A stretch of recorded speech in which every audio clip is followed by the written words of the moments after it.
Good evening, and thank all of you once again for coming to this memorable event. And we thank the sponsors for pulling us together. I also want to just thank again. It's unbelievable to me. We have alumni from the Eisenhower administration, but we have people who go back to the beginning days. And I just want to, they've stood once, but I just want to tell you who they are. Brad Patterson, Romer McPhee, Gene Rosides, Paul O'Day, and Steve Hess. What a remarkable group.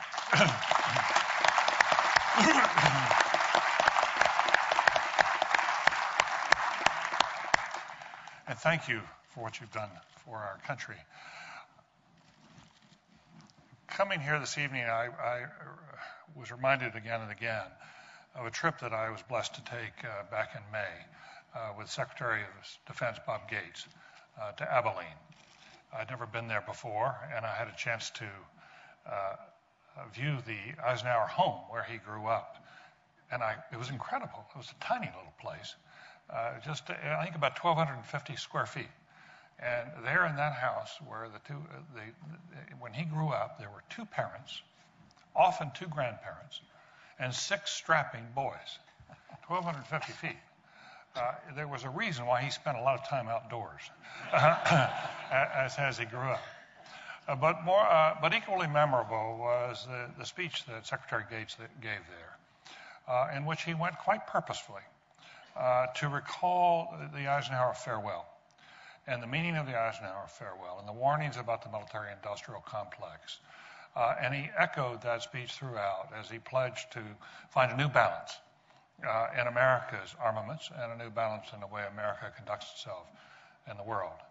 And to think that some 50 years later, that the Secretary of Defense would make that special trip in order to invoke that speech, I think underscores how that farewell address, as Washington's farewell address did as well, how it echoes down through history and has continued to have an impact. And so tonight we're here to have a conversation with 3 people who have thought deeply about aspects of the themes that were sounded in that address. And what we'll do is I'm going to ask each of them to talk for a few minutes, to give some introductory thoughts from their perspective. And we'll open up then and have a conversation among ourselves, and then we'll turn to you. There's a microphone here somewhere. I'm not sure where. It's right over here. But we'll be sure to give you time, so prepare to ask some questions. And you can go anywhere you want. This is the Newseum. It's wide open.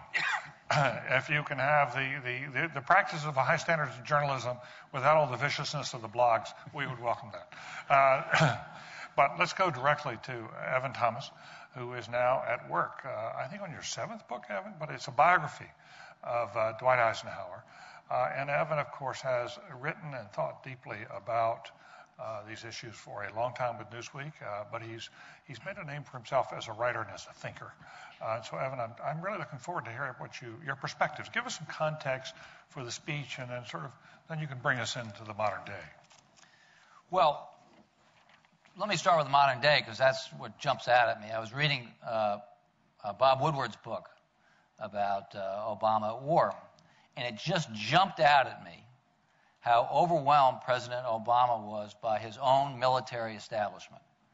Now, he's a very good lawyer. He asks good questions, but he just seemed to be at the mercy of the chairman of the Joint Chiefs and General McChrystal, Mullen, and Petraeus.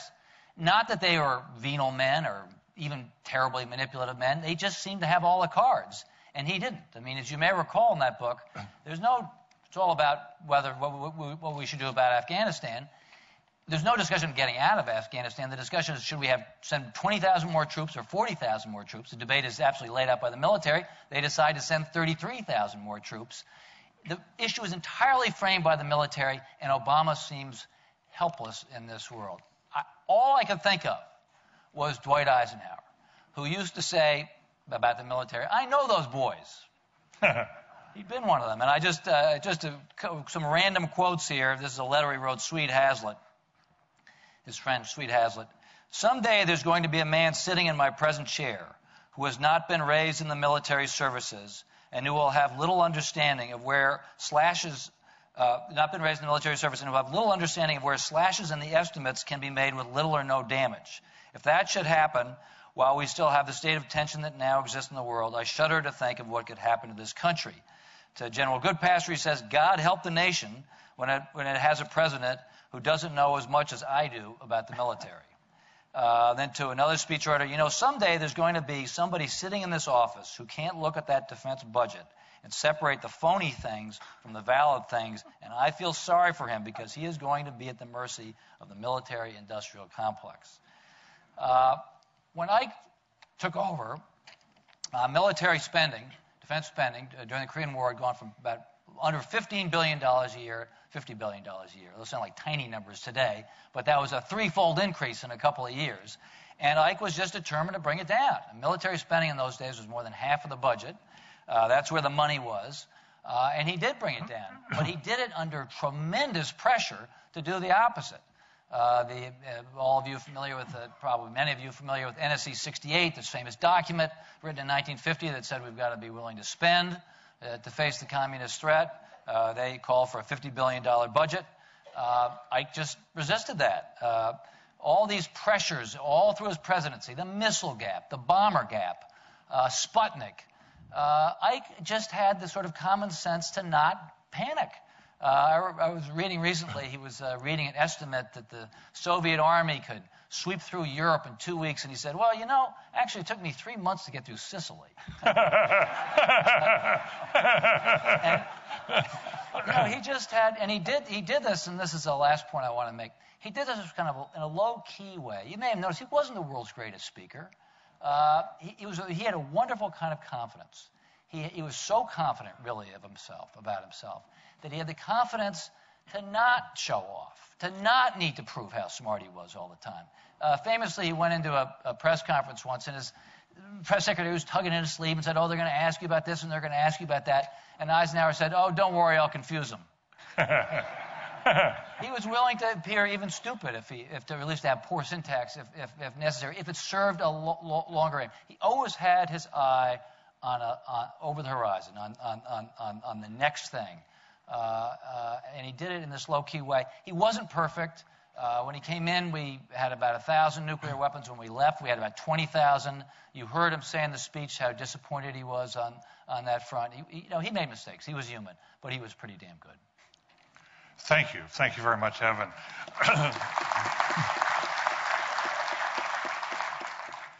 Dana Priest has written some award-winning pieces for the Washington Post and has really, I think, she's one of these people. I'm always reminded of I.F. Stone, who dug so deeply into documents and background and really pulled it out. And some people disagree with him, but it was a real service to the country. And I'm curious your perspective now as you heard this speech today. Well, I was in grade school when President Eisenhower died, and oddly enough, he's been with me ever since. First in college when I started to understand what he was talking about in this speech, but most recently in the last 20 years when I covered the national security beats for the Washington Post, the Pentagon, and then intelligence, and recently as an investigative reporter, which is what I wanted to talk to you about mostly tonight. After 9/11, at 9/11, I had covered the military, and I had just started covering the CIA and the intelligence community. And about 2 years into the war, when we stopped trying to figure out what Al-Qaeda was, and we started trying to figure out what our government was doing about it, it's a time that's hard to remember back, but we didn't know anything.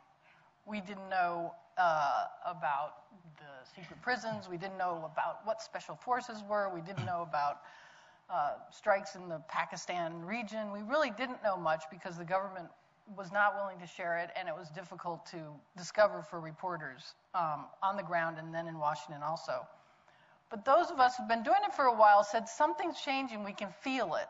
There's something growing here. It's an amazing growth, as a matter of fact. And if you looked in the little clues that you could get, like the supplemental budget or the statements in the budget by Congress, 9 days after 9/11, Congress basically gave the intelligence community and the Defense Department a blank check. It came first in increments of a couple tens of billions of dollars. And that continued and continued and continued. And the defense budget, as we know, is more than doubled in size, and so has the intelligence budget. Unfortunately, the intelligence budget is largely classified. And that makes the whole idea that we can know what's going on with our government on this most important issue, how do you fight terrorism, it makes it nearly impossible to do, because you have to step into the realm of the classified world to do it. And that's difficult and sometimes risky for reporters. We know recently several of them have been alleged to have done things that the government doesn't like very well. So for the past 2 years, I've been trying with a colleague of mine, William Arkin, to try to just put a face on this world. We wanted to name it. We came up with Defense Intelligence Enterprise, but the acronym was DIE, so we said, no, we can't do that. Terrorism Intelligence Complex, I don't know. He named it the best. We can't quite best that. But what we found in 2 years, which is a series that I've just finished for the Washington Post, which can be found at topsecretamerica.com, which is what we ended up naming it, is that the number of organizations that have grown since 9/11 is in the thousands. That the number of companies that contract with the government to get the work done is in the thousands. Of course, Congress won't admit to this, but they made that possible. In fact, they made that necessary because when they were giving all this money to the government, they didn't want anybody to think that the government was actually growing to fight Al-Qaeda. So they put a ceiling on the amount of money that the government could use, and they gave it all to the contracting world. They mandated that all these things had to happen, these things that they're now running away from. After 2 years of trying to map this world, and we actually did, we started by gathering the addresses of secret organizations and finding out where they were and going to look at where they were. We came up with what we call an alternative geography of the United States that you can see on the web. It's actually the geography of the businesses and government organizations that do top secret work in the United States. We started just saying, well, we want to see all the secret organizations and the secret contracts. At the secret level, there was just too much to keep track of. So we upped it to the top secret world. And we still got thousands and thousands of points on a map that you can go look at.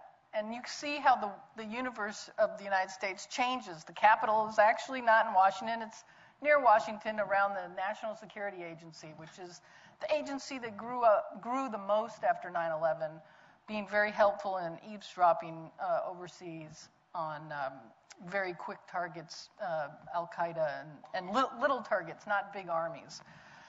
But our conclusions that I think President Eisenhower would be rather distraught about, since he was warning us 50 years ago. And our conclusion, after interviewing hundreds of people inside the government or formally inside the government, and also in companies that do work for the government, was that this enterprise had become so large, so unwieldy, and so secretive that nobody actually knows how much it costs, how many people are involved, or exactly how many different programs there are. You think the government does not know? No, the government does not know. The reason, I could go into detail about why that is, and I'd be glad to do that, but the person they put on top, the Director of National Intelligence, does not have oversight over everything. And part of the reason is because there are secrets upon secrets. There are layers and layers of secrecy that people within who should have visibility on all things were complaining to me about. And I'll just end with one quote, which comes from James Clapper, who is now the Director of National Intelligence. At the time that I interviewed him, he was the head of intelligence for the Defense Department, which has the vast majority of intelligence agencies within it. And he said, only God knows how many special access programs, those are the most highly classified, Only God knows how many special access programs there are. Okay, that's great. Good, And Dana, finally, thank you very much. one other thing I Okay. learned from having listened to the speech again, I think there's an easy solution to all this, which is to take Eisenhower's own example and to require that all former presidents and executive leaders go to a farm afterwards and make the earth better than when they came. That might solve some of the problem. Dana Priest. You've heard about Jim Fallow's remarkable life. Jim has been thinking a lot about defense issues for a great number of years, and one of the things I really appreciate about he's always tried to understand where the world is going by going and actually living there. And so he went to the West to understand the new technology revolution, but then he and his wife and family went to live in China for 3 years. And someone who's really willing to, so few people, so many people try to work at their desktop and understand the world. He goes and lives there and comes back, I think, with invaluable insights. So I've been looking forward, Jim, to hearing your reflections, given your experiences as you listen to this tonight. Thank you very much, David. I have 3 points to make. The first two of them about this the speech as a speech. I've spent much of my life thinking about speeches. I was once, as I think David was too, I was a speechwriter for President Carter long ago.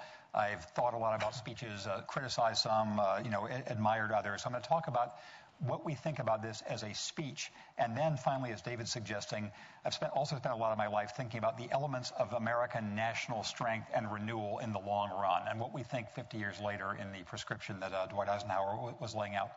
The first thing to mention about this as a speech is the unusual reason that we remember it. Most speeches that are celebrated as great speeches are not so much known for the intellectual content of what they say, because often if you boil down their message just to a topic sentence, it seems fairly banal. We should be brave, Winston Churchill in World War II, or we should get along with each other, or things like that. There is a category of speeches that live on in people's memory because of the complexity and the seriousness of the argument they make. And I think this is one of that very small group. You can say that Winston Churchill's Westminster College address about the coming of the Iron Curtain in 1946 was one of those. George Marshall's Harvard commencement speech in 1947, laying out the Marshall Plan, was another. The original farewell address by George Washington, et cetera. You could go down and name some more, but this is one of them for this seriousness with which it goes into some genuine issues. And I've read this speech many, many times, but to hear it and hear the rattling off about all the balancing acts that are necessary for a nation to remain strong and for a statesman to balance the imperatives of the moment versus the long view, that is serious material. And so it is very impressive. That's why we remember this. You can contrast it, I think, also to John Kennedy's marvelous inaugural address, whose anniversary will be, I guess, the day after tomorrow, which was a wonderful performance. But again, it's the performance of it, like poetry, like music, as opposed to the thesis of it that we remember more, I believe.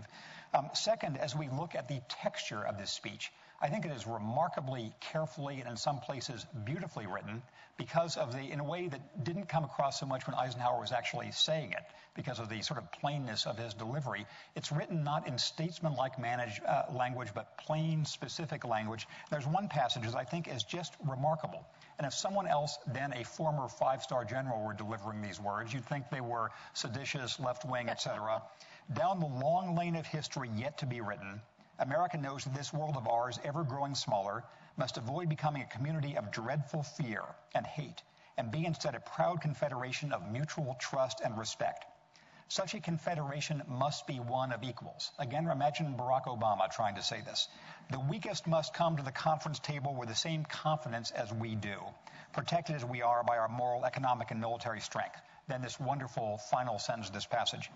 That table, the conference table, though scarred by many past frustrations, cannot be abandoned for the certain agony of the battlefield. I think that's both vivid and profound, and it's why another reason why this speech lasts.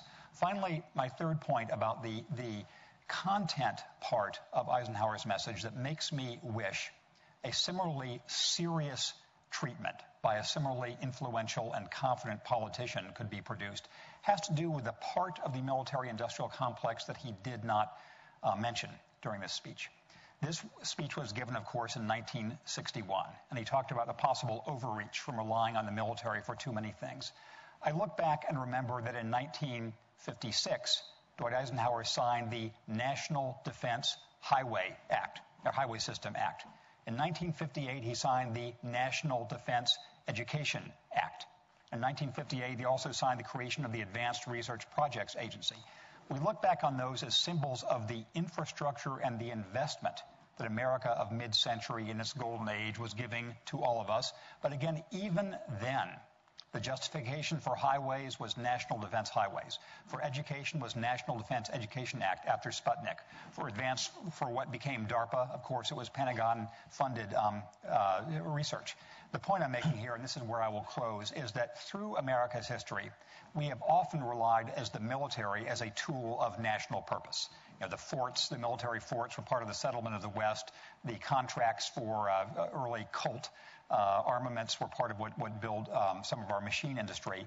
But even in Eisenhower's time, from that time onwards, it's basically been impossible to talk about national purpose, national investment, and national infrastructure without tying it to the military, without that having be the vehicle through which we say we need this for the nation's good.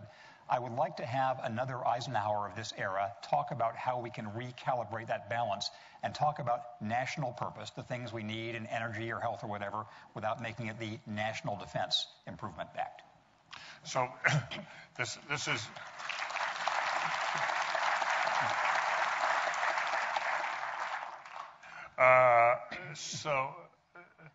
We're now going to have a series of acts, national defense against China. Yes. And there's going to be the preface to a number of acts we'll do on infrastructure. Yes, exactly. We have to do this because China's going to otherwise beat our brains out.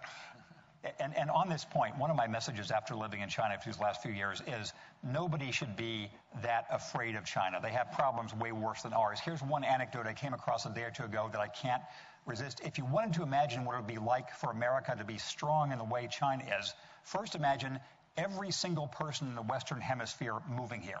Every Mexican, every Brazilian, every Central American, have them come here. That would take us to 1 billion people. Then take all Nigerians and everybody in Japan and have them come here. Then we'd have as many people as China within our same borders. They got some problems, but we can use their example to spur us on in the comparison. If you have not, I would commend to you, because it will cheer you up, Jim's cover package in The Atlantic.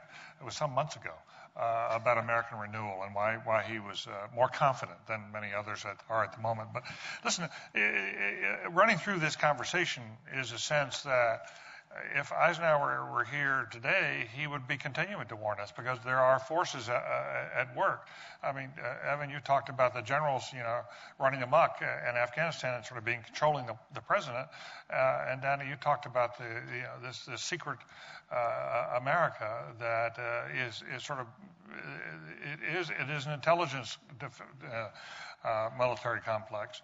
And Jim, and fundamentally, you've got some warnings about what is being named and done in the name of national security, national defense. Are all of you really concerned about? Because I just want to hear. I want to flesh out the argument of whether, in fact, we face dangers that are not the same, but are related to the ones that Eisenhower was warning about 50 years ago.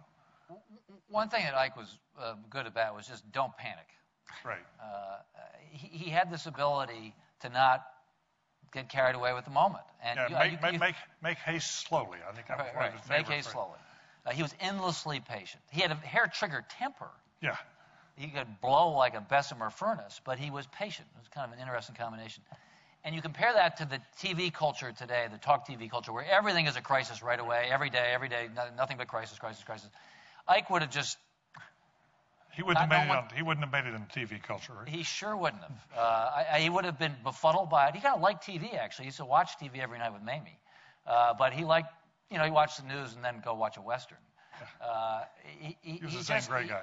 He knew how to lower his metabolism and the nation's with it. That's interesting. And get people to calm down. It wasn't easy because we had panic. Sputnik, you may recall how scared everybody was. He had a tough time holding the line, but he did on defense. They were ready to spend a ton of money in 1958, and he had to fight some pretty powerful people, LBJ, Stuart Symington, some Democrats. But to come to today, do you think we face, are you seriously concerned about a military threat or a military dominance? And that's what Eisenhower clearly was worried about a shift of power to the military. No, but I'm fascinated by General Petraeus, who is I think the world of, and yet I think he thinks the world of himself too. And he's maybe a little too confident. And I wish there was an equal and opposing force. But there are many people who think that the military has displaced the State Department, for example, in overseas relationships.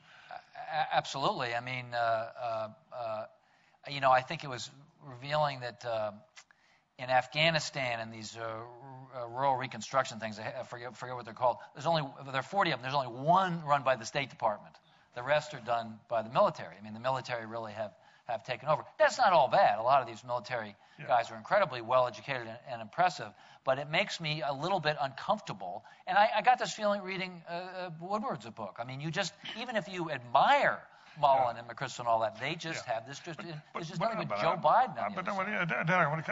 Maybe you can respond to this in terms of the intelligence thing. But there was with President Eisenhower in his farewell this sense that there are these forces at work that have a momentum of their own, that are in effect that Washington is increasingly in the grips of an industry and an oversized military that are driving things, whether we like it or not, that are really shaping the policy of this country and the expenditures of the country. I absolutely agree with that it's happened, that it's something to be very worried about, and it's not new in this administration or the Bush administration. It started during the Clinton administration.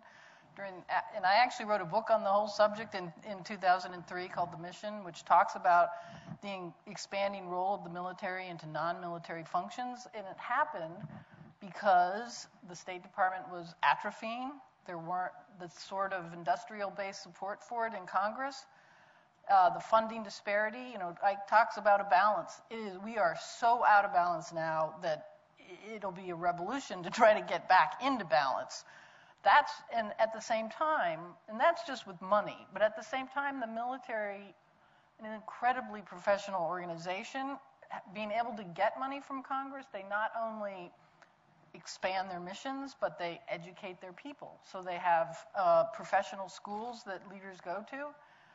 They get well-rounded. They learn how to take over the missions that they see the State Department not doing. And so being gung-ho people, they step into the money they have enables them to train people, educate people, they get advanced degrees, and they have by far and away. But on the contrary, the State Department is nowhere to be found. I mean, what the State Department doesn't know about the military is shocking. And it's an alien culture to most of us because you've all heard the stats, but fewer and fewer people are serving, including people who are in Congress.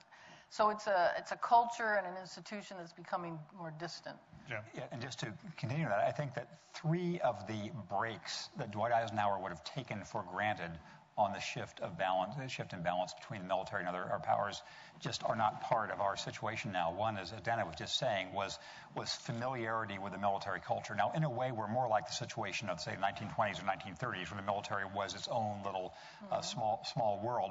But this is very different from the 1940s through early 1970s, when there was this mainstream immersion in military culture. So the confidence that Eisenhower said to say, this part of the budget is crap and this part is necessary, fewer and fewer leaders have that anymore. So that's one of the breaks. A second is the funding break. No matter what your partisan position now, clearly nobody takes federal government constraints seriously at all anymore. It's just there's money for anything. You can argue it's necessary for stimulus now, but there's no real break on funding for the military. And finally, there's the legitimacy question. That essentially is, again, as you wrote in your book, the military is the main way we can think of to do things either internationally or domestically. So that's all those things are not there as breaks anymore, and you would have assumed them to be breaks. That's interesting. But let me now come at you all from a different perspective and push back a little bit on one side, because you sort of presented the threatening side, but there's some who would look at the military budget of this country and say, wow, we're spending way too much, we're way over-militarized. We spend as much as the rest of the world combined, basically, on our military. And I think if you probably threw in intelligence, it's more, essentially for national security. But the other way of looking at it is look at the military spending as a percentage of our GDP. And as a percentage of our economy, when President Eisenhower left office, I think we were about 9%. Military accounted for about 9%, half is federal spending. Right. And today it's about 4.5% of our GDP. In other words, as a share of our economy, it's actually shrunk. Right. But How do we think about that? I would imagine Eisenhower would be the first to say, just because you get richer doesn't mean you have to have more tanks, missiles, et cetera. If you need them right, it means you can afford them better. But if you think who's going to dominate your society, if you're worried about who's going to dominate, and they're a shrinking proportion of your budget or of your economy, isn't that But sort of you know what the threat Chief shrinks? Shelton, who was the chairman of the Joint Chiefs of Staff, told me one time, and I've heard this from other military people as well. If all you have is a hammer, everything looks like a nail. Mm-hmm. That's the real problem. If your biggest and your most effective instrument is the military, you're going to solve problems through military solutions. So you're going to always favor that kind of policy. And even in Iraq, you have Petraeus, you have McChrystal, everyone will line up and say there's no military solution in Iraq and Afghanistan. And yet, that is 7/8 of our solution. In fairness, though, but let me push you on another aspect of this. Let's go back to President Eisenhower. One of his proudest claims was that he withdrew from Korea and he didn't use military forces after that, right? He kept the peace. But how did he keep the peace?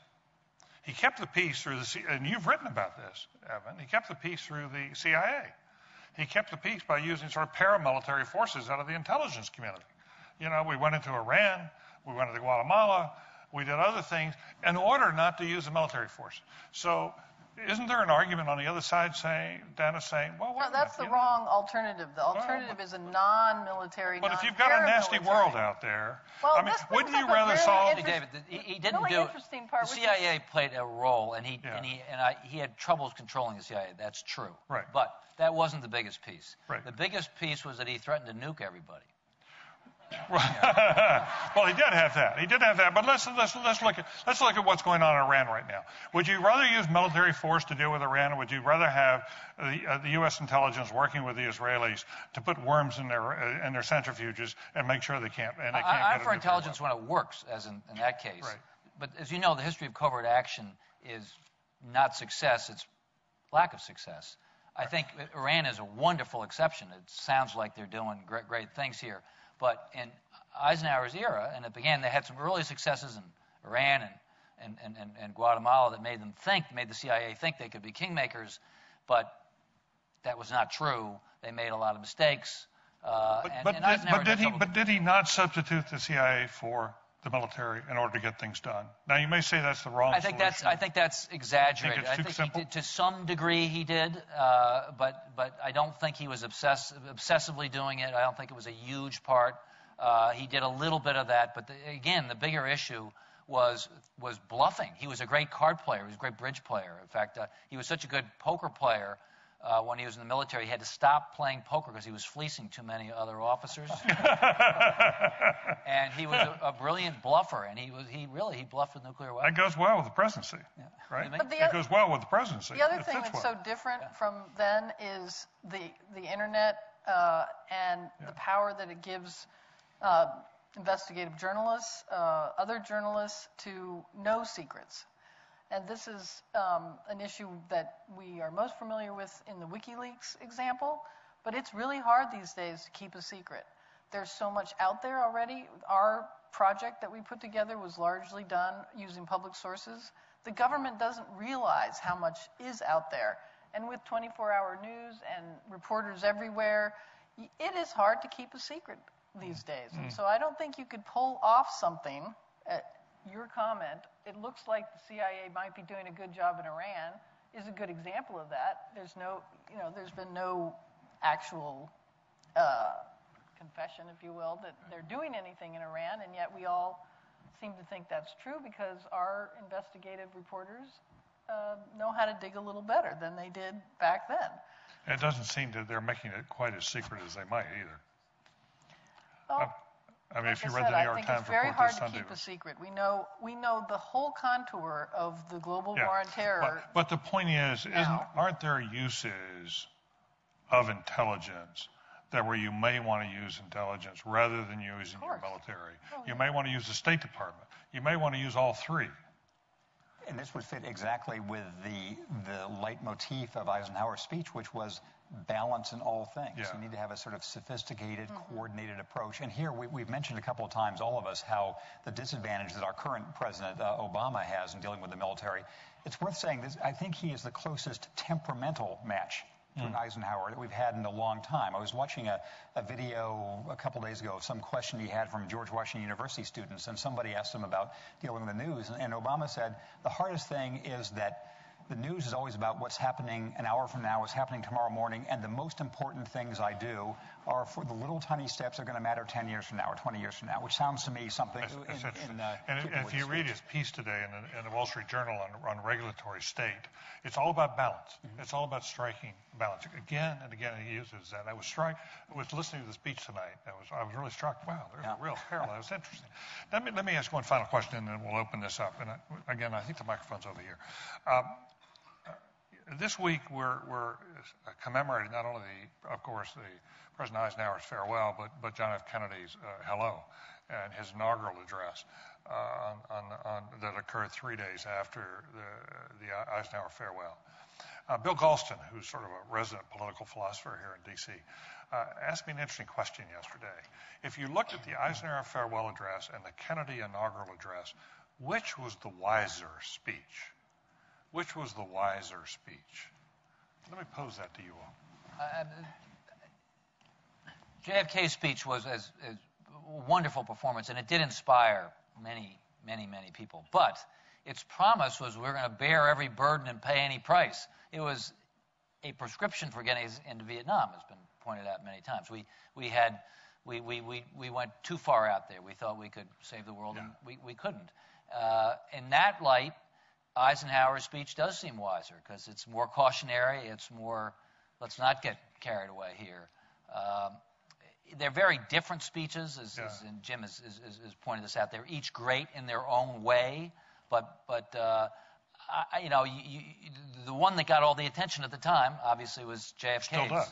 Because you look at that photograph, JFK's young and tan and handsome, and Eisenhower's all bundled up in his coat on the stage. He looks like an old man who's ready to go. Yet he was the guy who really had said something that we substantively remember. Dan? Well, I'd have to agree, and partly it's just because he was so honest about something that he might not have a self-interest in, or he might have a self-interest in, and he was speaking about a culture that he knew, the military. So he had more credibility in a way because he came from that culture. He knew what they would try to get away with. Yeah. And there's Go, please. And there's a reason why people were excited when John Kennedy came in, as I've been saying, of just this different new generation. And one of his big themes of his speech was the new generation that was coming to power. So in public life, we need the inspiration, even though it's not as wise in retrospect, and we need the wisdom. So I think that it is, to the extent that Eisenhower's speech has not gotten the acclaim relative to Kennedy's that it should, maybe we are part of a rehabilitated process, because I think, again, in its content, it's one that really stands. Something I meant to say earlier in the speech appreciation, there is a very, very small category of speeches which are remarkable both as performance and language and in their content. I think that's why Lincoln's second inaugural, and perhaps also his Gettysburg Address, are seen as above all other instances of American rhetoric. Yeah, those are very insightful comments, and it does suggest to all of us today that we pay attention a lot in journalism to the flashy, to what's the performance, and we give a lot of attention. But in fact, some of the quieter speeches and quieter statements may actually deserve a lot more attention than we give them. This is what the Atlantic Monthly is for. Well done. Well done. Where's the did you say it makes money too? Where's the microphone? Is there a microphone here? Yeah, please. Yeah. Please. This is the only microphone we have, so please come, and we'll get through it. Otherwise, I've got some more things I'd like to talk about. Please. The presidential historian Michael Beschloss said on a PBS NewsHour a long time ago, like October 2nd, 1997, that an earlier draft of Eisenhower's speech referred to the military, industrial, scientific complex, and that Eisenhower was, quote, very worried that the reaction to Sputnik had sent things in a very wrong direction.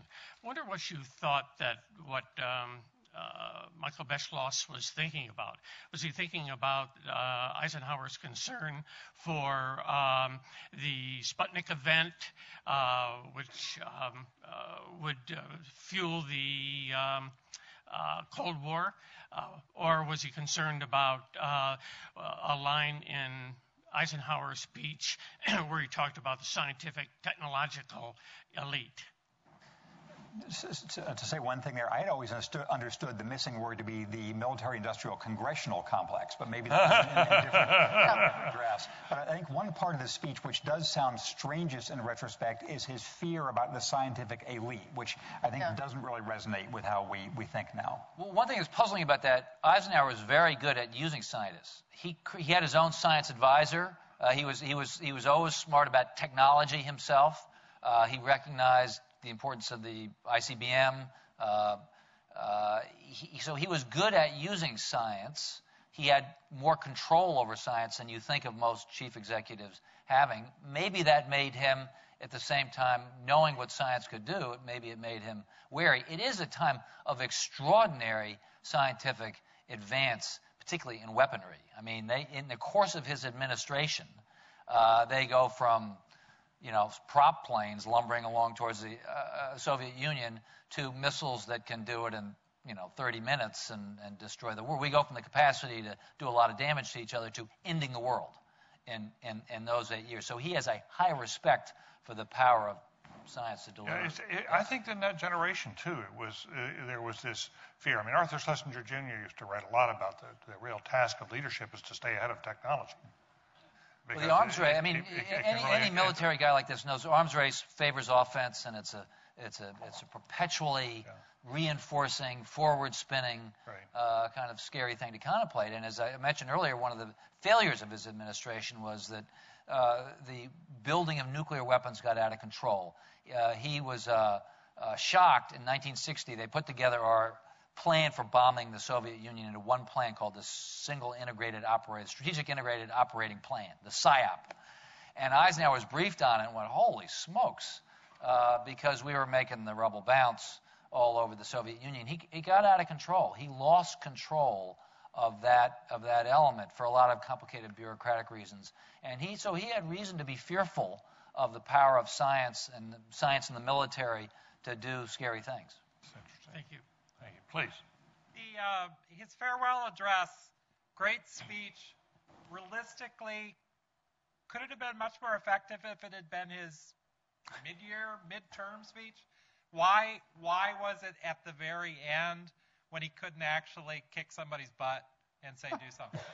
But it was actually a retrospective speech. He had been kicking butt all along. He was just doing it quietly and privately. He was not a headline hog. He was the exact opposite, actually. A lot of what he did to control the military, we never knew about. Yeah, I think in fairness, too, there was a speech I think he gave with the American Society of Newspaper Editors earlier in the 50s, which was very, very similar to what he then gave. It's a book. It's actually a bookend. The first speech he gave, I think it was called A Chance for Peace, after Stalin died in March 1953. He just got there, was on these themes. I mean, he was asking, look, every tank is 3 hospitals. Right, it was a theft. Every submarine is, a bunch of schools. He was asking us to measure and weigh and balance these things. Please. Yes, good evening. I'm a graduate student at the University of Maryland studying American government. And first of all, I want to thank you all for coming and sharing your thoughts tonight. It's been very interesting. And I want to ask also, it's funny, the question I had has to do with the missing word. I had also thought it was congressional. And so I wanted to ask, first of all, why do you think the word was dropped in the end? And secondly, do you think if we consider it overall, the military-industrial congressional complex, was Eisenhower just as prescient as regards today? On the history of its being dropped, there probably are people in this room who can attest firsthand. There's a new book by James Ledbetter on the entire book is about this speech. And I think he goes into, I don't remember exactly the negotiations of dropping the word congressional, but you can assume it would be reaction from Congress, the Republican congressman. But certainly looking at it analytically, it would have been sounder if he had included congressional there, because that actually is the iron triangle, as we now say, because it's appropriations through all the districts, and that's how the money keeps coming out. And I think we have this wonderful opportunity right now to watch this in action as Secretary Gates tries to cut the defense budget.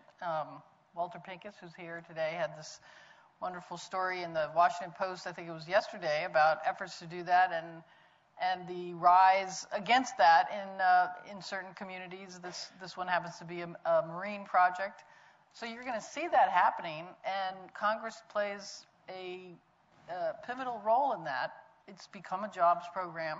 Nobody even hides the fact. In fact, they talk in those terms now, saying these are jobs in my district. And how you then surmount that is going to be Gates's big legacy. Can he do that? Andrew Bakovich calls it military Keynesianism. But coming back, Jim, to the congressional, there were some papers, I think, that were released by the Eisenhower Library here recently on other drafts. I think it may have been the Malcolm Moos collection, but in which there was a section of the speech he was considering at one time, being very worried about whether the country was governable. He was having a lot of trouble with Congress. Yeah. And could you reflect on that a bit, because that does seem to me also extremely relevant for today. Yes, I will stipulate I have not pored over the recent releases as carefully as I should, and I read James Ledbett's book in Galleys a couple of months ago, and so there is knowledge available on this topic that I do not personally possess at this moment. But I think that you see throughout this speech first-order seriousness on Eisenhower's part and the governability of the country, of whether it can maintain the sound balance in its position in the world, and its finances, and all the rest. And so I assume, I will stipulate there's a lot of discussion there about how the Congress fits in, and I urge everyone to go read these papers. Well, I found a sentence in the speech tonight as we were listening. Our people expect their president and the Congress to find essential agreement on issues of great moment, the wise resolution of which will better shape the future of the nation. And, that is sort of... They no longer expect that. They no longer expect it, and for a reason. Right. They want it, but don't expect it. Yeah, exactly. Please. Yes, my name is David Martin, but I'm not that David Martin, the CBS guy. I have a website, dcdave.com. The conversation has been all about the military part of the military-industrial complex. It might be a good place to invoke this observation, but everybody knows now that a major military contractor owns one of the major networks. General Electric owns NBC, which maybe Eisenhower could say that explains why they were so uncritical of these wars we've been engaged in. But I wonder a little further, what would explain the lack of the critical approach of the other networks and the other major news media as we engage in this burgeoning secrecy and burgeoning warfare that Ms. Priest talked about.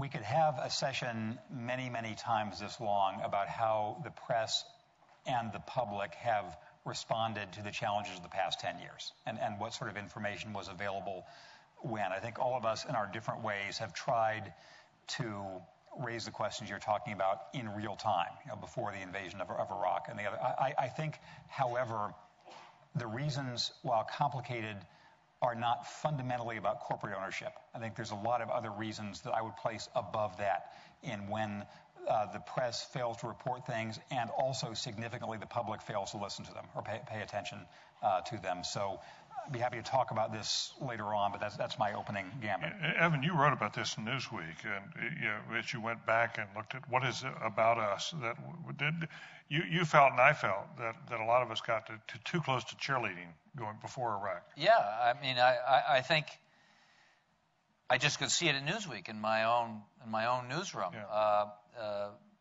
Before 9/11, we had been maybe too adversarial towards the government. After 9/11, almost with a sense of relief, we got away from trivial scandals and started writing about big issues. But in the course of that, there was, I felt, journalists have a fascination with war, particularly journalists who've never fought in one. And it's conflict. Journalists love conflict. Mm-hmm. And the greatest conflict is war. And I remember having this feeling around Newsweek that people were looking forward to the Iraq War, whatever the policy reasons for it were. They were just, there was almost atavistic thing going on, particularly after 9/11, that we wanted to show the world, teach them a lesson, if you were, by the show of force. Sounds very crude, but I felt it at the time. A lot of journalists who became big, harsh critics of the war forget that they were hawks at the time. You go down the masthead of major publications and run through the people who were pro-war, just a brief list, David Remnick of the New Yorker, Bill Keller of the New York Times, my old owner, Donald Graham of the Washington Post, go way down the list. To me, I was a hawk. So there was a very pro-war spirit in the press at the time for a lot of complicated reasons. I need to say that I was not a hawk. I thought this was not going to turn out well and did everything I could to argue against it then. And you were right, and you were pressured, but you were in a minority. Right. Well, and I'd like to add that I don't think it's our role to be a hawk or a dove or anything like that, except if you're a columnist and you do get that latitude. As a reporter at the Washington Post and a team of reporters that were trying to cover the war, or the before the war, the buildup, our job was really two things. One is to watch this machine crank up and to write about the stakes involved, the people involved, the thinking involved, what's the policy going to be, what is the actual threat. That was incredibly hard to do. To try to find the threat and to try to find the doubts about that was not an easy task, again, because it was all classified, all of it. Anything that was not classified was a result of a congressional battle where we could get one line, and then the other side would give us one more line. So it wasn't like there was a secret box somewhere where if only we knew where it was and had the key, we could open it up and he doesn't have weapons of mass destruction. It just wasn't that easy. Many of us were frustrated at the Post because we thought we weren't getting our case heard among other honest editors who don't have a corporate bone in their body. That's to address your question. But who thought that the buildup and all the activity around it often merited more. Yeah. And then to your point, there was plenty of warning, plenty of reporting that the aftermath would be chaos by experts saying this.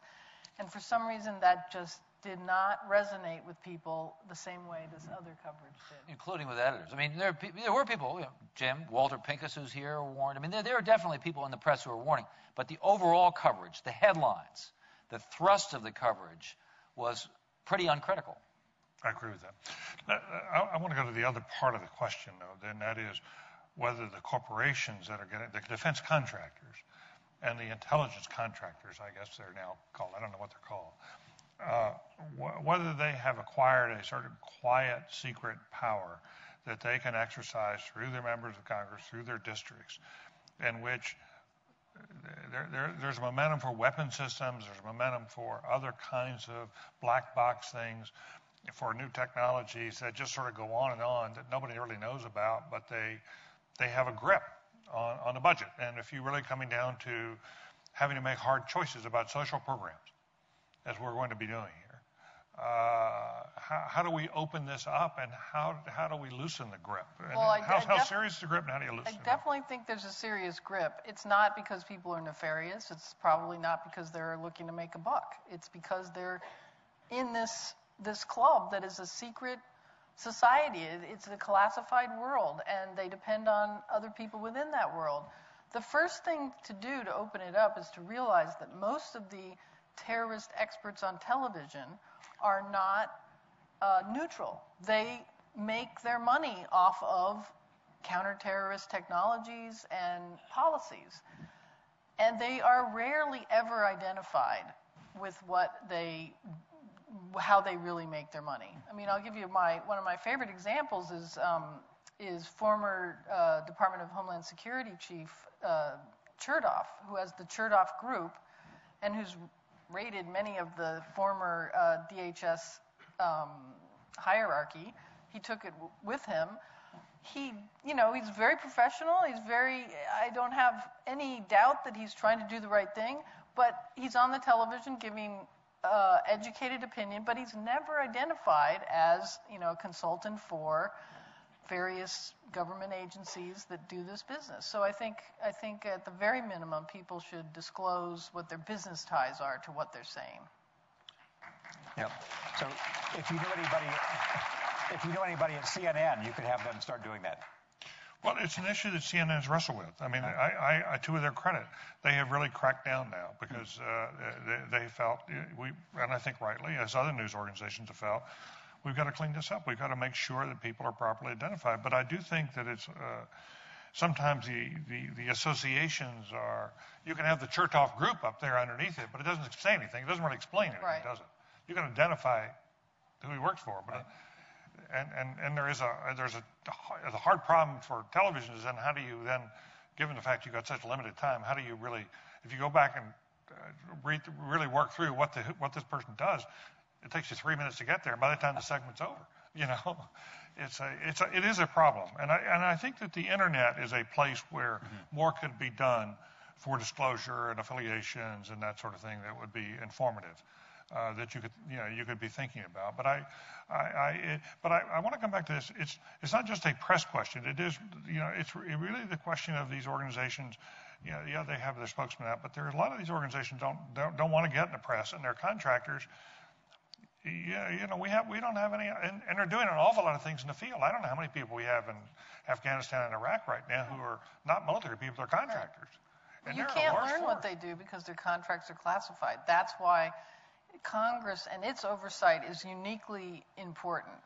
In no other realm do the oversight committees have as much responsibility for the very reason that all the contracts and the activities are classified. So they are not going to have an open hearing in which the various technologies will be debated or the various programs will be debated. It won't happen. So they themselves need to be better at what they're doing. They're way understaffed for that responsibility.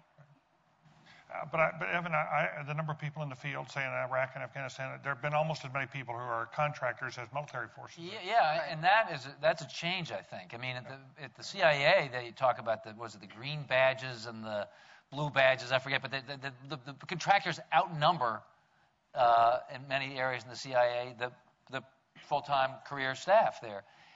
In Afghanistan, I don't have the numbers, but I remember I went there and I was in McChrystal's command group when they canceled the contract. They were gleeful about it. The military guys don't love those contractors. They feel that they're out of their control, that they're much too macho, that they're breaking all sorts of rules, that they can't control them. They have no oversight. And I went out with one night to a restaurant called the Hot and Sizzlin'. It was filled, the Hot and Sizzlin'. It was filled entirely with contractors and Chinese prostitutes. Who were? It was a scene out of a Star Wars bar. It was just the most amazing scene of just a restaurant bar filled with in Afghanistan with male contractors and their Chinese prostitutes. And there was a whole separate world out there that was outside of the military's control or the State Department's control. And I could feel the resentment and disquiet of the professionals. Wow. Why don't we take these last two? My name is George Wills, not the columnist, but I know him. And I'm asking a question. My work has been a combination of academic and business and consulting. And I spent part of my time in work as an assistant to Milton Eisenhower, the quiet, influential, but thoughtful person who advised the president. And I was thinking about, as the discussion went, it was a different era, and you all did an extraordinary job in talking about today, except for one area. Eisenhower had some people around him. His brother was an example who would look him in the eye and say, Ike or Mr. President, you're full of crap on this. You're wrong. Listen to me. And I think my concern is the nature of the presidency in terms of the individual's advisors. Do presidents have enough of that focus within their immediate coterie, their advisors, not just the cabinet and the public people, but people who will look them in the eye and say, you're making a mistake. Yeah, Andrew Goodpaster played some of that role too, did he not? What's that? Andrew Goodpaster played some of that role. That's right. Eisenhower. And the Eisenhower Library in Abilene is extraordinary just in terms of reading. And it's different. It was a different world. It was written. It was not the internet and unrecorded stuff. But at the same time, I think there's a question that still has to endure. Are there enough Milton Eisenhowers or Andy Goodpaster types of people in the circles of power to make an impact on the decision makers? That's a very interesting question. Please. I think the short answer would have to be there can never be enough of those people. But I think the comparison with Eisenhower's route to the presidency is a very instructive one with his successors. Dave and I have worked for presidents. You've worked for many presidents. I've worked for one. We've all interviewed or met them or been exposed to them. It seems to me almost impossible for a president in the modern era not to think finally deep down inside himself that if anybody else were as smart as he is, they would be president. Finally, he is the person who did this against all odds, went from being a peanut farmer in Georgia or a first-term senator from Illinois and became the president and the most powerful person in the entire world. So I think it's very, very difficult and therefore all the more important, a sign of wisdom, if a president could surround himself with such people. The many, many decades of organizational leadership and responsibility that Dwight Eisenhower had, I think put him in a different position of sort of being wiser about himself. It could have given him the big head, but it seems, on the other hand, to have made him sort of wiser about his fallibilities. And I think that is a deep structural problem. I was reminded there was one recent president, his name should go unnoticed, but he used to close an argument sometimes. He'd take his finger, poke somebody in the chest and say, if you're so damn smart, why aren't you president? Right. That would be the end of the argument. I think they all think that. That's right. Only a few of them say it. Exactly. Well, it's hard. I mean, it's hard to tell the president what to do. But Bob Strauss used to tell a story that people would come to see him on the way to the Oval Office, and they'd say, I'm going to go in there and I'm going to tell the president a thing or two. And they get in the Oval Office and they go, oh, Mr. President, you're doing such a wonderful job. And that's the norm. It's very hard to invite. The president has to actively invite dissent. Otherwise, people are going to be they're going to be deferential to him. Yeah, well, Stephen Ambrose left behind a short book called Comrades. And there's a chapter in there about the relationship between Milton and Dwight Eisenhower. And that, I think, captured something about, they were deep personal friends. They weren't just brothers, but there was a real kinship there that I think that allowed Milton Eisenhower to have that kind of freedom. I once asked David Herbert Donald, who wrote a magnificent biography of Lincoln, a historian at Harvard, no longer with us, what's the most important thing a president needs? And he said a friend. Interesting. Well, even though they're not friends, I think it says something about Obama that he's kept Bob Gates as long as he has. I agree with that. And has not, at least, has allowed him to go forward and push on this defense spending as he's doing now. How will Gates be remembered, by the way, given all that he's sort of in the Eisenhower mold? Would he be remembered? I would argue he's been one of our most successful defense secretaries. I think that's true to the extent that he's wise and he is a truth teller to some degree. More and more as time goes on. I would agree that Bob Gates has been a great defense secretary, but reading the Woodward book, there's no wise man there. There's nobody saying to Obama, here's what you need to know. He's on his own. That's interesting. Last question. Hi, David Greenberg. I'm a historian at Rutgers. After two questioners rose about this fabled third word, I too had the privilege of reading Jim Ledbetter's book, Unwarranted Influences, which I commend to everyone here tonight. He explains this, as Jim Fowler suggested, there was no third word. This is kind of a myth that's evolved in the last, 10 or 20 years, but Ledbetter went back through the documents. It's really, there's no written record of it. It came out of an oral history many years later. Somebody claimed this, but there's no real evidence for it. So I thought I would just, since Jim didn't get up to make this fact check himself as a historian. I felt obliged Thank you for doing it. Thank you. Yeah, that's good. What a wonderful way to end the evening. Well, I want to thank all three of these panelists. Thank Susie Eisenhower, everybody else. Thank all of you.